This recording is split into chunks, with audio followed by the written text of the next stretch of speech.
नमस्कार। प्रभा साक्षी पॉडकास्ट में आप सभी का स्वागत है। कल्पना कीजिए एक ऐसे चुनावी माहौल की जहां मतदाता किसी लोकतांत्रिक अधिकार से ज्यादा एक उत्सव जैसा लगे। लंबी कतारें, सजाए गए पोलिंग बूथ और लोगों में वोट डालने की एक ऐसी होड़ जैसे कोई बड़ी फिल्म रिलीज हो गई हो। अब अगर इस पूरे माहौल का नतीजा 99.99% वोटिंग टर्नआउट के रूप में सामने आए तो हैरानी होना लाजमी है। लेकिन असली चौंकाने वाली बात अभी बाकी है। जब उसी चुनाव में जीतने वाली पार्टी को 99.93 वोट मिल जाए। सुनने में यह आंकड़ा किसी रिकॉर्ड जैसा लगता है, लेकिन जब बात नॉर्थ कोरिया की हो तो यह एक सामान्य घटना बन जाती है। हाल ही में 15 मार्च को उत्तर कोरिया में संसदीय चुनाव आयोजित किए गए। करीब 7 साल के बाद पूरे देश में इसे एक बड़े आयोजन की तरह पेश किया गया। पोलिंग बूथ सजाए गए, लोग नाचते गाजते नजर आए और एक उत्सव जैसा माहौल बनाया गया। लेकिन जब नतीजे आए तो कहानी वही पुरानी रही। देश के सर्वोच्च नेता किम जोंग उन की पार्टी को लगभग 99.93% वोट मिले और संसद, जिसे सुप्रीम पीपल असेंबली कहा जाता है, कि सभी सीटें सत्तारूढ़ गठबंधन के खाते में चली गई। यहाँ एक दिलचस्प सवाल भी उठता है, आखिर वो 0.07% लोग कौन थे जिन्होंने विरोध में वोट डाला। खास बात यह भी है कि पहली बार इस तरह की खबरें सामने आई कि कुछ लोगों ने सत्ता के खिलाफ वोट देने की हिम्मत दिखाई है। हालांकि इसे भी कई विशेषज्ञ सरकार की एक रणनीति मानते हैं, ताकि यह दिखाया जा सके कि देश में विरोध की थोड़ी बहुत गुंजाइश मौजूद है। अब अगर हम उत्तर कोरिया की चुनावी प्रक्रिया को समझें तो यह पारंपरिक लोकतंत्र से बिल्कुल अलग है। यहाँ चुनाव का उद्देश्य जनता के बीच विकल्प देना नहीं, बल्कि सत्ता की मजबूती और एकजुटता का प्रदर्शन करना होता है। हर निर्वाचन क्षेत्र में केवल एक ही उम्मीदवार होता है, जिसे पहले से सत्तारूढ़ पार्टी द्वारा चुना जाता है। यानी मतदाता के पास चुनने के लिए कोई विकल्प नहीं होता, सिर्फ समर्थन या विरोध जताने का तरीका होता है।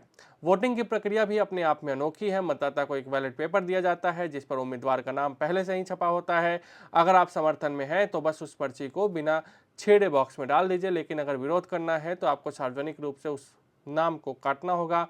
अधिकारियों की निगरानी में हाल के वर्षों में कुछ जगहों पर हाँ और नहीं के लिए अलग अलग मतपेटियां जरूर रखी गई हैं, लेकिन असल ढांचा अब भी वैसा ही है। इस पूरी प्रक्रिया में निगरानी एक अहम भूमिका निभाती है। प्रशासन के पास हर मतदाता की जानकारी होती है और यह सुनिश्चित किया जाता है कि कौन वोट दे रहा है और कौन नहीं। मतदाता लगभग अनिवार्य होता है और जो लोग अनुपस्थित रहते हैं उन्हें भी आधिकारिक आंकड़ों में शामिल किया जाता है। हालिया आंकड़ों के अनुसार केवल 0.0037% लोग ही वोट नहीं दे सके और बेहद मामूली प्रतिशत ने स्वेच्छा से दूरी बनाई है। चुनाव के बाद जो संसद बनती है उसका काम भी सीमित होता है। वर्कर्स पार्टी ऑफ कोरिया के नेतृत्व में यह असेंबली मुख्य रूप से नीतियों पर मुहर लगाने का काम करती है। इसमें वास्तविक बहस या विरोध की गुंजाइश बहुत कम होती है। आने वाले समय में इस संसद की बैठकों में आर्थिक योजनाओं, परमाणु कार्यक्रम और विदेश नीति जैसे अहम मुद्दों पर औपचारिक निर्णय लिए जाएंगे। इसी बीच सत्ता के भीतर बदलाव के भी संकेत मिल रहे हैं। रिपोर्ट के अनुसार इस बार लगभग 70% पदाधिकारियों को बदला जा सकता है, जो सत्ता संरचना में बड़े फेरबदल की ओर इशारा करता है।